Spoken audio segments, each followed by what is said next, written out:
Hello student, સ્વાધ્યાય 2.2 question number 6 વિધેયને સાદા સ્વરૂપમાં લખો. આપણી પાસે ક્વેશ્ચન આપેલો છે tan ઇનવર્સ. તો કઈ રીતે દર્શાવી શકીએ? લખીએ tan inverse x upon root a square minus x square. અહીંયા જો આપણને આ પ્રકારનો ક્વેશ્ચન આપ્યો છે a ના સ્વરૂપમાં, અચળ પદ આપણને અહીંયા આપેલો છે a. તો આ પ્રશ્નને આપણે કઈ રીતે સોલ્વ કરીએ કે ધારવાનું રહેશે આપણે, કેમ કે tan ઇનવર્સ x અંદર tan ઇનવર્સ બહાર આપેલું છે, અંદર tan આવે ને તો tan અને tan ઇનવર્સ ને કેન્સલ કરી એટલે આપણે સાદા સ્વરૂપમાં કન્વર્ટ થઈ જાય તે માટે. તો આપણે આને કઈ રીતે દર્શાવી શકીએ? તો સૌપ્રથમ અહીંયા અચળ પદ આપેલો છે, જ્યારે આપણે ધારો એટલે અચળ પદને લઈને ધારવામાં રહેશે. જો ઉપર sin હોય અને નીચે cos હોય તો sin ના છેદમાં cos થાય, sin x ના છેદમાં cos x થાય તો આપણે tan લખી શકીએ. તો જો અહીં x છે આપણે એને ધારી લેવાનું. tan ધારશો તો તમે આને નીચેનું tan અને tan માં કન્વર્ટ નહીં થઈ જાય. ટ્રાય જોઈ જો વાર કરીને. તો જો sin આપણે લઈશું તો અહીં sin છે નીચે cos સ્વરૂપમાં કન્વર્ટ થઈ જાય. તો sin ના છેદમાં cos હોય તો tan દર્શાવી શકીએ આપણે. એટલા માટે આપણે અહીંયા ધારશું, અહીંયા જે ક્વેશ્ચન x છે એના બરાબર કે ધારો કે x equal to a sin theta લઈશું. શા માટે એ લીધું અહીંયા? તો કે અચળ પદ a છે ને એના માટે.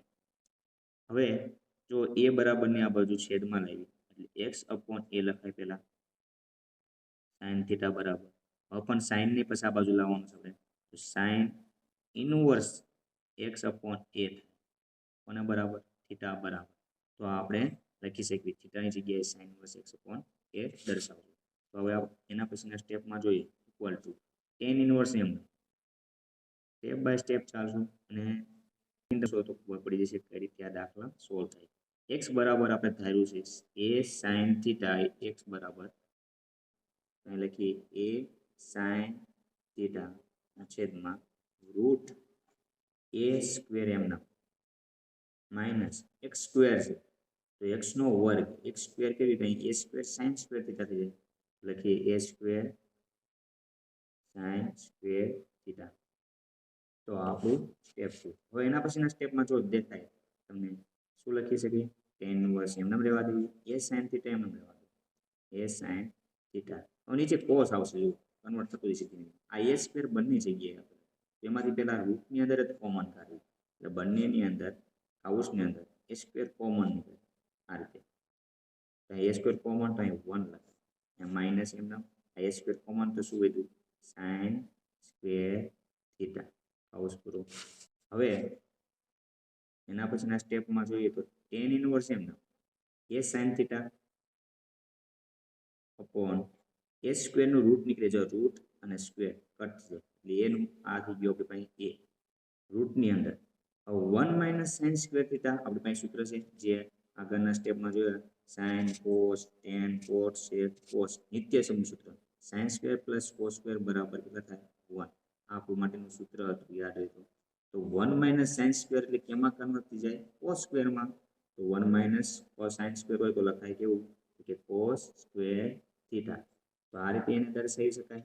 આપણને યાદ હોવું જોઈએ તો આનું સૂત્ર છે આ રીતે, sin square theta plus cos square theta equal to 1.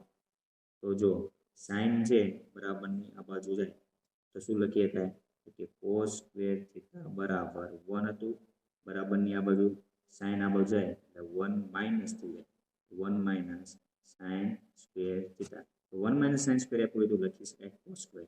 તો આપણે cos સ્ક્વેર લઈને એવું આનો રૂટ નીકળી ગયો એટલે સ્ક્વેર અને રૂટ જતો રહ્યો એટલે a આવ્યો. હવે જો અહીંયા સ્ક્વેર અને રૂટ આ બંને કેન્સલ થઈ જાય તો cos થઈ ગયું.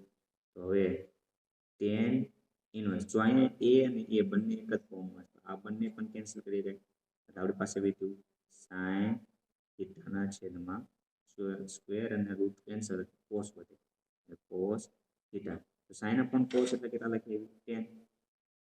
tan ઇનવર્સ અહીંયા tan theta, tan inverse cancel એટલે આપણી પાસે વધ્યું થીટા. હવે થીટા બરાબર શું ધાર્યું હતું એ દર્શાવી દેવાનું છે.